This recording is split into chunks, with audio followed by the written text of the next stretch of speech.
Hello, IB Bio students. Today we look at 11.4 and we look at the hormone hCG.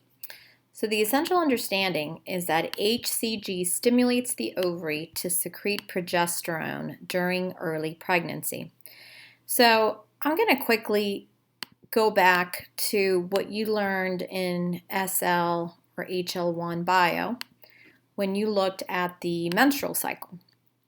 So it's important to remember the different stages of the menstrual cycle. So here we see that around days 1 through 5 or so, you start seeing the follicle starting to mature, right?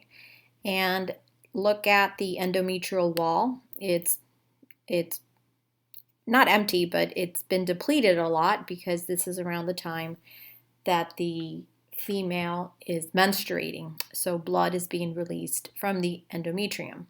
So you start seeing the maturing follicle, and then right here at this peak of around 14 days, you see a peak of LH and FSH, which are hormones from the pituitary gland in the brain.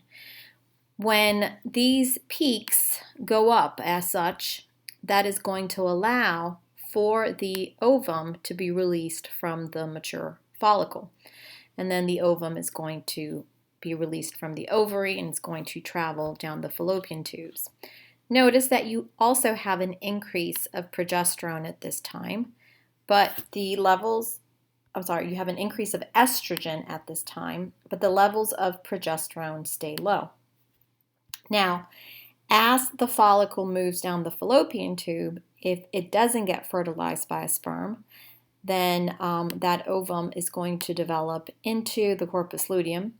And notice that during this stage of when the corpus luteum is available, you see an increase in progesterone. And then you see not as much as during ovulation, but you see a high leveling of estrogen. Okay? So that means that this corpus luteum is responsible for acting upon the ovary itself so that the ovary can maintain a high level of progesterone and so that the ovary can maintain also a high level of estrogen. Okay? So that's the role of the corpus luteum. But remember that the corpus luteum is only going to be around, right, when the follicle here has released the ovum and the follicle is degenerating. Now, once the follicle completely degenerates, as here, right, then all of these levels are going to drop. So this just means there hasn't been a pregnancy, there's no sperm that fertilizes egg, and the cycle starts over again. So in our section, and what this applies to us in 11.4, in looking at hCG, we see here that hCG is actually released by the embryo. So hCG stands for human chorionic gonadotropin. So here you see the embryo implanted within the endometrial wall. And what the hCG hormone does is that it acts upon the corpus luteum.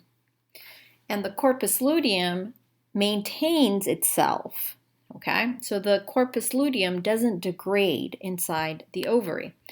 And the corpus luteum is going to keep producing progesterone.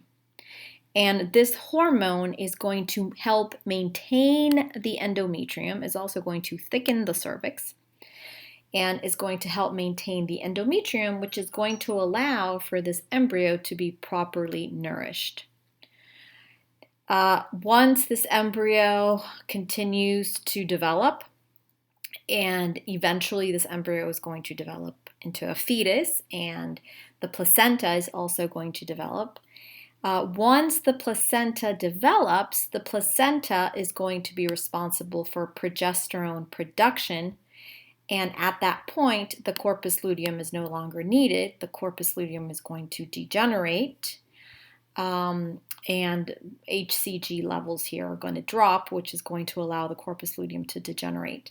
And now the placenta is going to be responsible for keeping high levels of progesterone. And the placenta is going to provide the nourishment for the developing fetus. So for this unit, the essential understanding is that hCG, or that hormone that's initially secreted by the embryo, is what's going to secrete progesterone during that early pregnancy. Once the placenta forms, the hCG levels drop a little bit, the corpus luteum degenerates, and the placenta will be solely responsible for the increase of progesterone. So in class, we probably talk a little bit about birth control pills, and we kind of go over, well, what are birth control pills, and how do birth control pills trick your body into thinking that you're pregnant? So birth control pills include high levels of estrogen and high levels of progesterone. So when you're taking these birth control pills, your body kind of thinks that you're pregnant, right? Because that's what would happen when there is an embryo implanted. So high levels of progesterone and high levels of progesterone, it's not going to allow the ovary to secrete another ova from its follicle. So this is going to prevent ovulation. So if you don't ovulate, you don't get pregnant, right? So that's what birth control pills do.